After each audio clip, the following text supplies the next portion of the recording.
Pura-pura lumpuh. Episode 3 meminta jatah. Karya Via Raya. Aduh, sakit mas. Prita berteriak mengadu kesakitan. Makanya sopan dikit sama orang yang lebih tua. Apalagi aku ini suami kamu. Kelakar Firas. Iya mas Firas yang ganteng, maaf. Sahut Prita malah sambil memujinya tampan.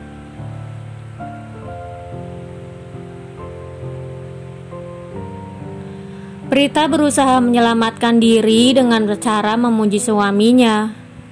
Jika tidak, maka entah apa yang akan Firas lakukan padanya. Tuh kan, dia sendiri yang ngaku tua. Lirih Prita melirik ke arah suaminya. Apa kamu bilang? Geram Firas mendengar gumaman Prita yang terdengar sangat pelan.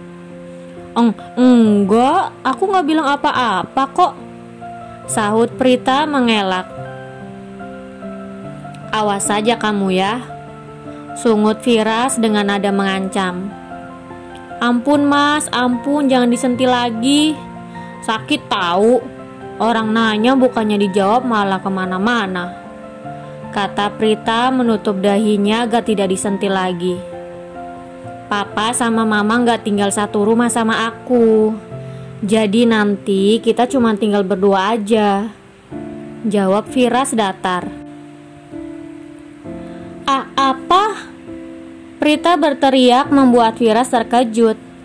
Tapi bukannya marah, laki-laki itu malah tersenyum menyeringai membuat Prita merinding. Tiba-tiba mobil berhenti di depan sebuah rumah mewah. Pintu gerbang terbuka dan mobil melaju masuk ke dalam. Sopir membantu Firas duduk di kursi roda, sementara Prita ia masih enggan untuk keluar dari mobil.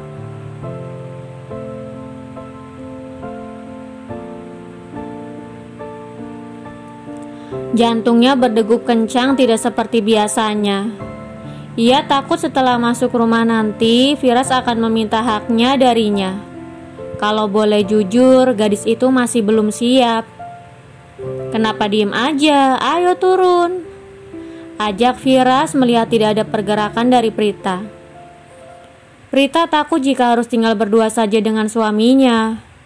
Ia takut harus melakukan tugasnya sebagai seorang istri, dan yang paling ia takutkan jika ia harus hamil di saat ia masih sekolah. Iya mas, balas Prita.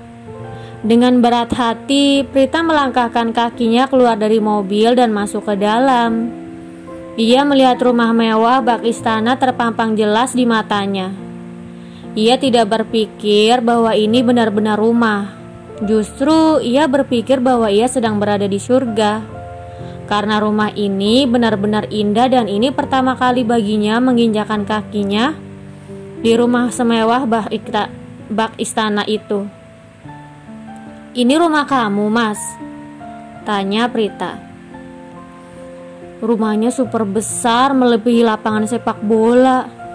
Mungkin kamar mandinya lebih besar daripada kamar aku.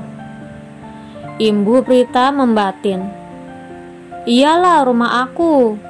Emangnya kamu pikir rumah siapa lagi?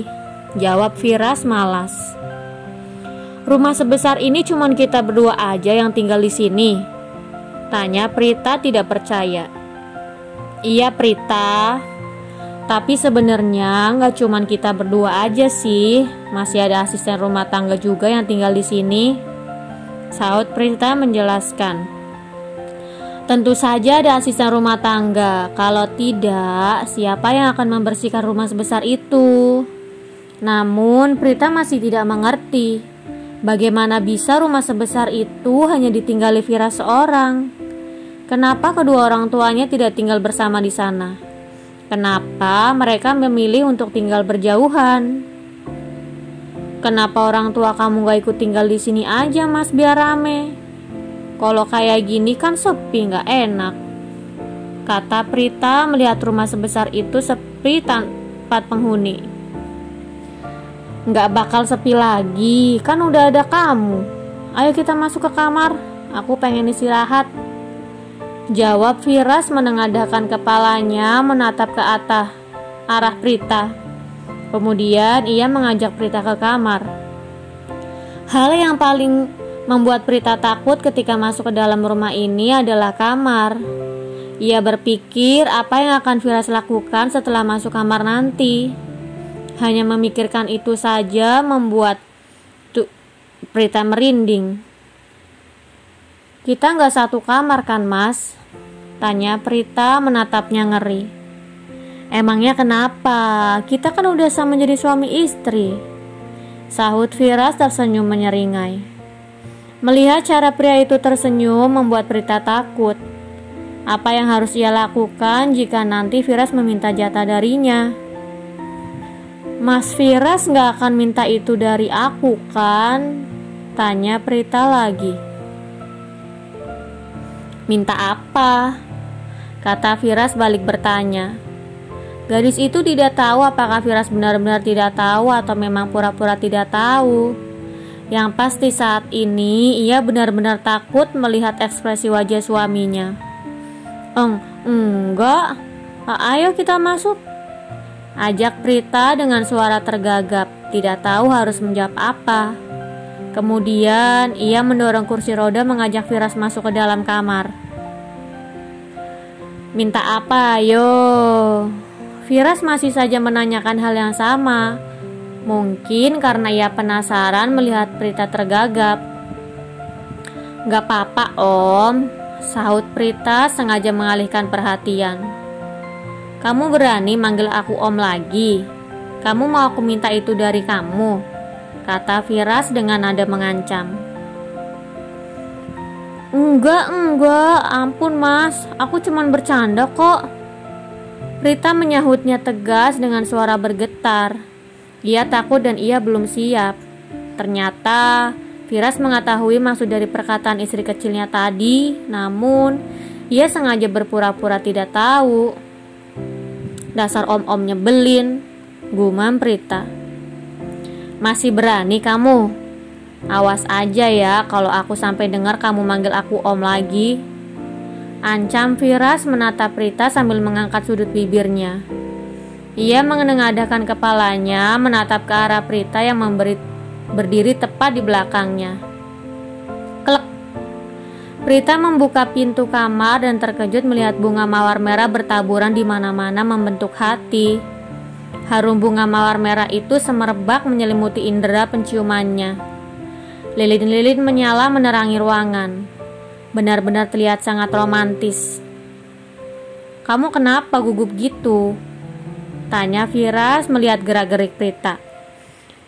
Enggak, aku enggak gugup kok, biasa aja," Prita mengelak dengan kata-kata yang sedatar mungkin meski masih sedikit terbata. Ia takut kalau Firas akan mengetahui kegugupannya. Gadis itu masuk ke dalam kamar sambil mendorong kursi roda suaminya. Namun ketika ia sedang mengedarkan pandangan menatap isi ruangan, tiba-tiba Firas menarik tangannya hingga ia terduduk di pangkuannya. Mas Firas mau ngapain?" tanya Prita terbata. Jantungnya berdegup kencang tidak terkendali. "Aku gak ngapa-ngapain kok, cuman mau bantu kamu buka kebaya ini. Emangnya kamu bisa buka sendiri?" jawab Firas balik bertanya. Apa? Enggak usah Mas, aku bisa sendiri kok," sahut Prita mencoba bangkit dari pangkuan suaminya. Namun sayangnya Firas tidak membiarkannya bangun. Ia justru memeluknya dengan erat, membuatnya tidak bisa berkutik sama sekali. "Diam dan jangan bergerak," seru Firas tanpa menghiraukan ketidaknyamanan istri kecilnya. "Tapi aku gak mau buka kebaya Mas. Emangnya kamu lupa kalau aku gak bawa baju?" sahut Prita merengek meminta agar Firas melepaskannya. Firas membuka resleting bagian belakang kebaya Prita. Setelah itu baru ia membiarkan istri kecilnya bangkit untuk mengganti baju.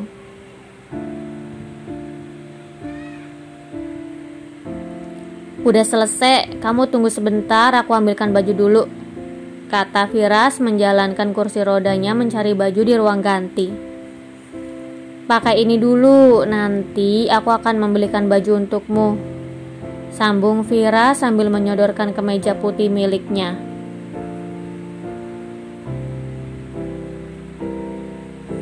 Bener ya mas, gimana kalau kita ke mall ntar sore?